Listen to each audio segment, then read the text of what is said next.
शुभ दिन। हिंदी कक्षा में आप सबका स्वागत है। मैं प्रोफेसर PM तांबर। आपके पाठ्यक्रम के अनुसार हम एक कहानी नमक का दरोगा के बारे में अध्ययन करेंगे। इसके लेखक हैं प्रेमचंद। तो आज हम लेखक का परिचय अध्ययन करेंगे।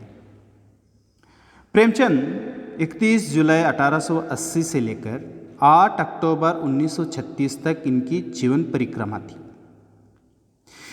हिंदी और उर्दू के महानतम भारतीय लेखकों में से एक थे। इनका मूल नाम धनपत राय श्रीवास्तव था।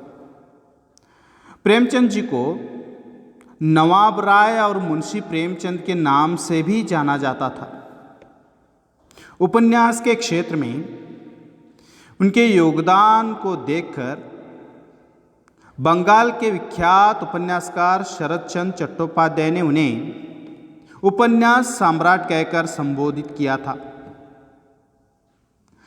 प्रेमचंद हिंदी कहानी और उपन्यास की एक ऐसी परंपरा का विकास किया जिसके पूरी सदी को साहित्य का मार्गदर्शन किया।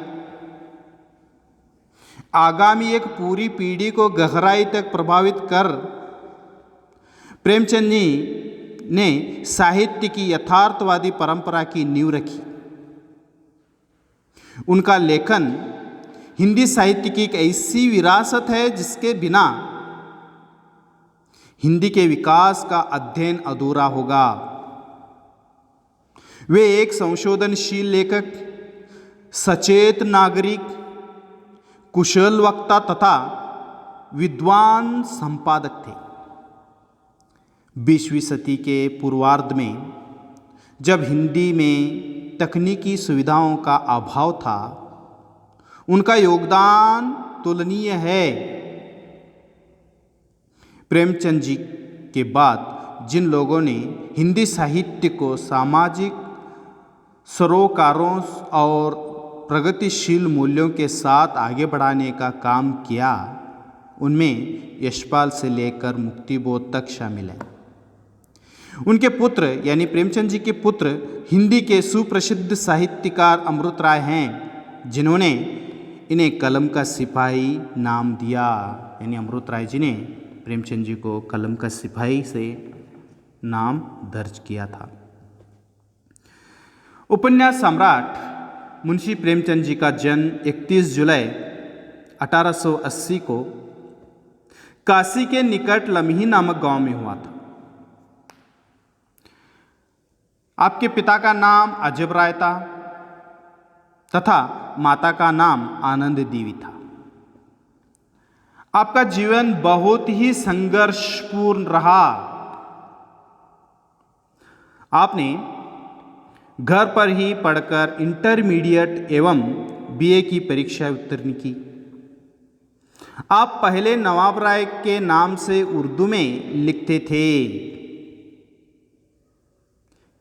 उसके बाद अंग्रेजों ने इस नवाब राय को ढूंढना शुरू किया, क्योंकि वे देश के बारे में नवाब राय के नाम से लिखते थे। आज़ादी की प्रेरणादायक कहानियाँ, उपन्यास लिखते थे। इसीलिए अंग्रेजों ने इन्हें ढूंढना शुरू किया। तब प्रेमचंद जी ने अपना नाम प्रेमचंद रखकर हिंदी में कहानियाँ लिखने लगे। आपने हिंदी में लगभग 300 से अधिक कहानियाँ, उपन्यास लिखे हैं। इनमें से मानसरोवर नामक 8 भागों में यहाँ पर संकलन किया है, यानी संग्रहित किया है। यानी इसका एक ही नाम मानसरोवर। तो इन कहानियाँ, उपन्यास जो भी इनके लेखनी हैं, 8 भागों में यहाँ पर संग्रहित की है। आपकी कहानियाँ जीवन से संबंधित, आदर्शमुख, यथार्थवादी, आपकी शैली में सरलता, यानी इनकी लेखनी में सरलता, सजीवता एवं भावोत्पादकता है। और साथ ही मुहावरेदार भाषा में प्रयोग मिलता है। 8 अक्टूबर 1936 को इनका स्वर्गवास हुआ। इनके कुछ कहानियाँ, उपन्यास, नाटक यहाँ पर दिया गया है। तो इनके उपन्यास है सेवा सदन, प्रेमाश्रम, रंगभूमि, निर्मला, कर्मभूमि, गोदान आदि हैं। इनके नाटक हैं करबला, संग्राम, प्रेम की देवी आदि। इनके निबंध हैं साहित्य का उद्देश्य, स्वराज के फायदे, कुछ विचार आदि यहाँ पर इनके परिचय में हमें देखने को मिलता है।